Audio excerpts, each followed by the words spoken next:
Hai kawan, it's me Rudy Nazar dan ini adalah hari ketiga kita turun bis alias touring tipis-tipis. Karena sebelumnya hari pertama itu aku menuju ke Bandung terlebih dahulu untuk ke bengkel Bangke. Kita perbaikin ini dulu ya, kita perbaikin platina karena sebelumnya Vespa ini hampir aku gunakan setiap hari buat kerja. Nah terus dia tuh platinanya tuh kayak limit gitu guys. Jadi kalau misalkan di kecepatan berapa gitu dia kayak ada yang limit, tapi setelah disetting sama si Bangke ini udah enak banget sih.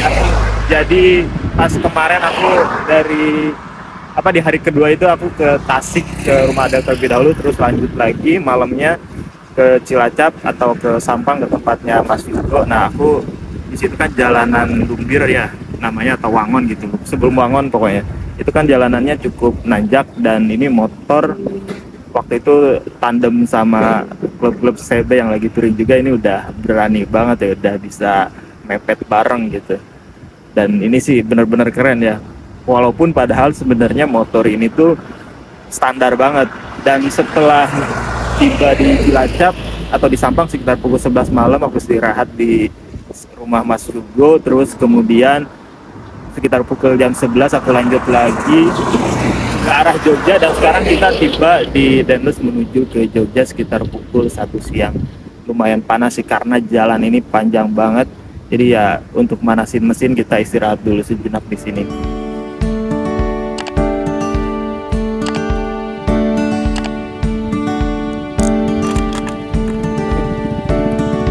Perjalanan pun aku lanjutkan kembali menelusuri jalanan Dendles mengarah ke kota Yogyakarta, atau tepatnya di Tugu. Dan kebetulan sebelum pemberangkatan dimulai aku sempat mengecek maps dari arah Petanahan ini menuju ke kota Yogyakarta, yaitu menempuh jarak sekitar kurang lebih 100 km dan akan memakan waktu selama kurang lebih 2 jam. Dan buat kalian yang pernah melewati jalanan Dendles ini, apalagi sendiri, pasti kalian mengalami hal yang sama, yaitu bosen. Gimana enggak, karena jalanan ini tuh lurus terus. Di bagian selatan jalanan ini kalian akan ditemani oleh angin laut, yang dimana tentunya angin ini tuh benar-benar kenceng, dan yang pastinya harus ekstra hati-hati sih, karena angin yang kenceng tuh kadang kalau ada mobil besar yang lewat, kendaraan atau motor yang lagi kita tunggang itu sampai berasa banget.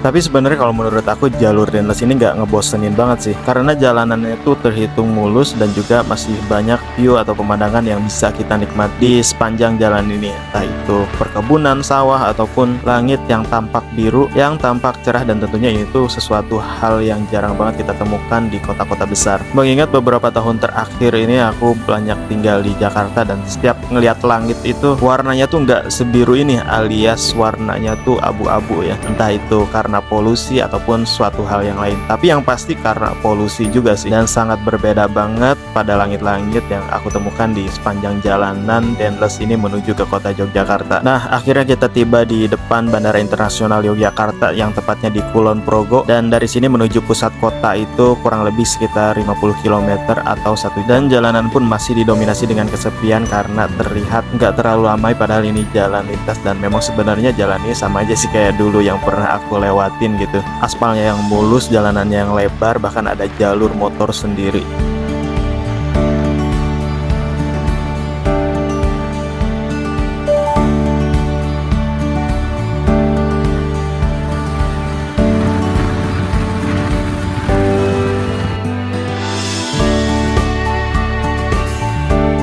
Setelah terus menelusuri jalanan Yogyakarta Wates, akhirnya kita tiba di pusat kota dan langsung menuju ke Tugu Jogja untuk dokumentasi. Dan sebenarnya di Jogja ini aku nggak banyak mampir, karena sebenarnya kalau misalkan aku ke Jogja itu membutuhkan waktu yang cukup lama ya kalau mampir-mampir, karena banyak teman-teman yang harus dikunjungin. Jadi ya untuk saat ini kita cuma numpang lewat aja.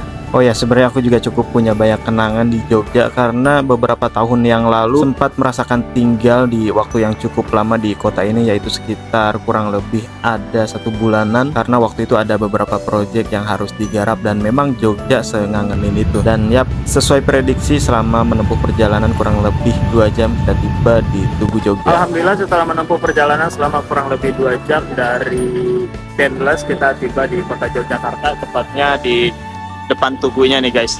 Dan kita cuma istirahat sebentar di sini, kurang lebih 15 menitan lagi lah. Kita akan lanjut perjalanan menuju ke Magetan, tepatnya di Telaga Sarangan. Karena aku pengen ngelihat Telaga Sarangan sih, belum pernah ke sana, dan semoga nggak terlalu kemalaman.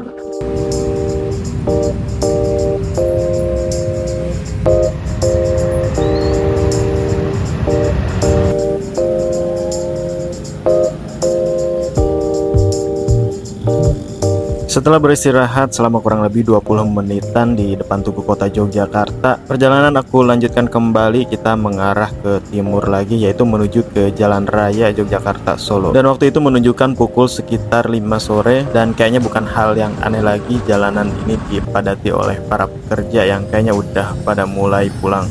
Oh ya, aku mau bercerita sedikit kalau di perjalanan menuju Jogja ini aku sudah menghabiskan bensin sebanyak 190.000, dimana 40.000 itu aku isi di Tangerang alias di Ciledug menuju ke Padalarang aku isi lagi 50.000. Terus kemudian dari Tasik atau Raja Pola aku isi kembali 50.000 sampai ke Banyumas aku isi lagi 50.000 dan masih ada sampai sekarang. Terus bensin yang aku isi dari Banyumas ini masih ada sampai aku terakhir isi lagi itu di Karanganyar atau daerah menuju ke Tawamangu. Jadi intinya Vespa Sprint yang lagi aku pakai ini menempuh perjalanan dari Tangerang menuju ke Tawamangu, Karanganyar. Itu menghabiskan konsumsi Pertalite sebanyak 190.000, dan mungkin next di video selanjutnya atau di video yang berbeda aku akan bahas total lengkap perjalanan dari Tangerang menuju ke Bali. Kita lanjutkan perjalanan setelah menelusuri jalan lintas selama 1 jam. Akhirnya aku tiba di Klaten, tepatnya di Masjid Al-Aqsa, dan di sini istirahat sejenak sekaligus sholat dan juga mikir kira-kira mau mampir kemana nih,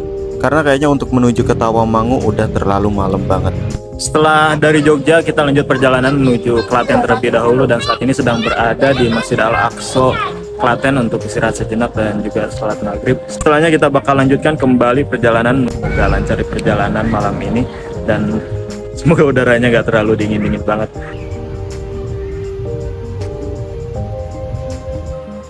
Setelah beristirahat, kita lanjutkan kembali perjalanan, dan setelah berpikir yang cukup matang, akhirnya di malam itu aku memutuskan untuk lanjut gas menuju ke Karangpandan, dimana lokasinya itu gak terlalu jauh dari Tawamangu. Dan sampai pada akhirnya sekitar pukul 11 malam aku tiba di rumah seorang kawan. Di sana nginap dulu semalam, dan keesokan paginya aku lanjutin lagi perjalanan menuju ke Tawamangu atau Telaga Sarangan. Selamat pagi, setelah tadi malam menempuh perjalanan dari Klaten menuju ke Karanganyar, kita menginap dulu di tempat seorang kawan yaitu di daerah Karangpandan, dan pagi ini sekitar pukul 9 kita bakal lanjutkan kembali perjalanan menuju ke Tawamangu atau tepatnya ke Telaga Sarangan. Dan ini kebetulan aku udah ada di gerbang pintu masuknya.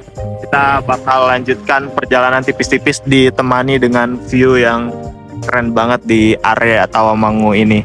Dan setelah Telaga Sarangan kita bakal lanjutkan kembali perjalanan mengarah ke timur atau tepatnya mengarah ke Banyuwangi. Ini adalah jalanan Tawamangu dengan view-nya yang keren banget. Sebenarnya kali kedua aku ngelewatin jalan ini. Waktu pertama kali itu sebenarnya arah dari Surabaya aku masuk ke Tawamangu. Jadi dari arah yang berlawanan, dan yang kali ini yaitu aku dari arah Klaten terus memasuki Karanganyar dan terus memasuki daerah Tawamangu. Dan tentunya untuk sampai saat ini jalanan terus didominasi dengan naik karena belum tiba di puncaknya, dan udara di sini juga didominasi dengan udara yang dingin, dan tentunya bakal asik banget motoran di area-area sini. Tapi tentunya harus diperhatikan karena untuk nanjak sih Vespa pasti bakal aman-aman aja ya. Setelah tanjakan yang nggak ada habisnya pasti nanti tiba di puncak terus turun lagi, dan itu bakal menjadi tantangan yang benar-benar harus disiapin dari segi pengereman dan juga dari cara kita membawa Vespa. Soalnya kalau di turunan, kalau misalkan kita rem terus tanpa brake engine, itu bakal bikin tromol panas dan berakibat ban jadi pecah. Dan hal ini juga pernah aku alamin ketika turun dari Kamojang Bandung. Buat kalian yang pernah ke Kamojang pasti tahu lah gimana tanjakannya, apalagi pas turunan dari Jembatan Kuning menuju ke Majalaya. Oke, kita lanjut lagi di jalanan Tawamangu, dan ini adalah hari Minggu dimana aku melewati jalanan ini cukup ramai oleh para wisatawan, tapi nggak terlalu ramai banget sih karena nggak sampai macet. Dan sampai pada akhirnya setelah menempuh perjalanan selama kurang lebih 30 menit aku tiba di Cemara Kandang.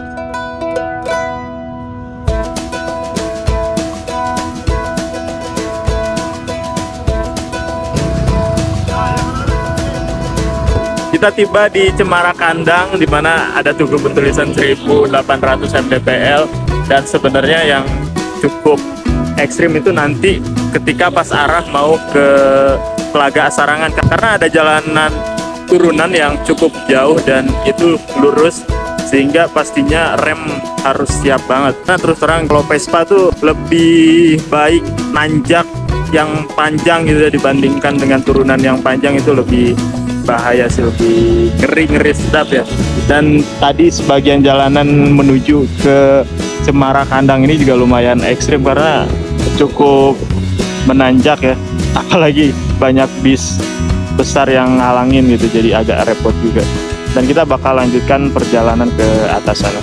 Perjalanan pun dilanjutkan kembali, kita mengarah ke perbatasan Jawa Tengah dan juga Jawa Timur yang terletak di Cemoro Kandang ini. Dan karena ini merupakan tempat wisata, jadi di kiri kanan jalan kalian bisa perhatikan itu cukup banyak banget ya warung yang berderetan, dan juga pasti di belakang warung itu terdapat view dari ketinggian yang keren banget. Tapi sayangnya aku nggak mampir sih karena emang nggak niat mampir, jadi aku langsung aja lanjut menelusuri jalanan Cemoro Kandang ini. Dan ini dia perbatasan Jateng, dan juga ke sana kita udah memasuki Jawa Timur. Keren ya perbatasannya yang berada di top puncak sih yang ada di Cemoro Kandang. Dan ini adalah tugu perbatasan yang menghubungkan antara Jawa Tengah dan Jawa Timur, atau Cemoro Kandang yang berada di daerah Karanganyar dan Cemoro Sewu yang berada di Magetan. Dan kedua nama tersebut adalah jalur pendakian menuju ke Gunung Lawu. Walaupun menurut informasi sebenarnya masih ada beberapa lagi jalur pendakian Gunung Lawu ini. Tempat ini menurut aku salah satu tempat yang bagus banget buat riding ataupun touring. Apalagi jalanannya yang bagus, aspalnya yang mulus, udah gitu view-nya tuh keren banget. Hampir sepanjang perjalanan aku benar-benar menikmati keindahan alam yang berada di Cemoro Kandang ini. Kalian juga bisa melihat langsung kalau misalkan jalanan ini menyuguhkan pemandangan bukit-bukit yang keren banget, dan tentunya cuaca yang juga bersahabat dengan mesin yang gampang panas.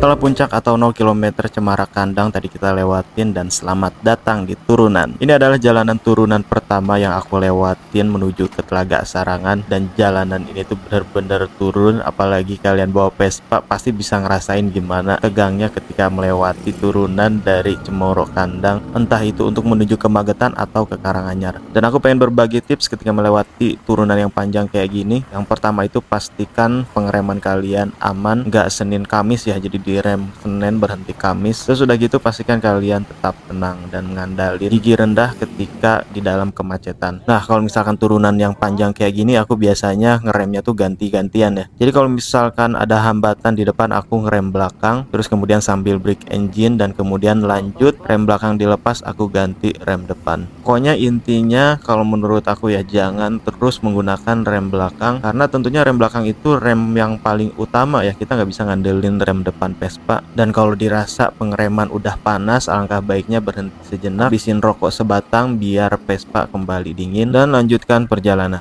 Dan ini adalah jalanan turunan menuju ke Telaga Sarangan. Sebenarnya pintu masuknya ada dua, tapi aku lewatin jalur yang memang khusus motor, dan turunannya nih kata penjaganya sih kurang lebih sekitar 500 meter. Tapi ini tuh bener-bener turunan yang turun gitu, nggak ada landai ataupun kayak tempat pemberhentian. Kalian bisa perhatikan sendiri deh ketika aku ngelewati jalanan ini. Dan di sini aku nggunain gigi satu sambil terus pegang rem depan dan sesekali ngerem belakang. Kalau misalkan tiba-tiba kendaraan di depan berhenti, aku biasanya langsung lepas kopling sehingga Vespa langsung break engine atau apa ya istilahnya. Pokoknya pasti itu membantu banget buat Vespa berhenti. Dan kalau misalkan rem kendaraan Vespa ataupun kendaraan kalian gak maksimal, aku saranin sih kalian lebih baik menggunakan pintu masuk ke Telaga Sarangan yang satu lagi, karena itu jalur umum atau jalur bis ya, dimana katanya sih jalanannya lebih landai dan gak se ekstrim ini. Dan terus terang di sini aku bener-bener kayak tegang banget sambil terus berdoa dan tentunya berharap jalanannya nih cepet-cepet sampai.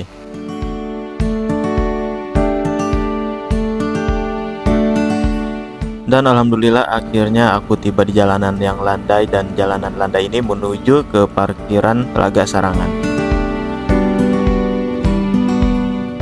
Finally kita tiba di Telaga Sarangan. Tadi tiket masuknya sekitar 20.000, dan sampai gemeter karena turunan pintu masuk motornya itu bener-bener turun, ada sekitar 500 meter, tapi tajam banget gitu. Akhirnya kita tiba di Telaga Sarangan, dan ini adalah pintu masuk menuju ke danaunya. Dan ini dia Telaga Sarangan. Kita bakal lanjutkan di video selanjutnya.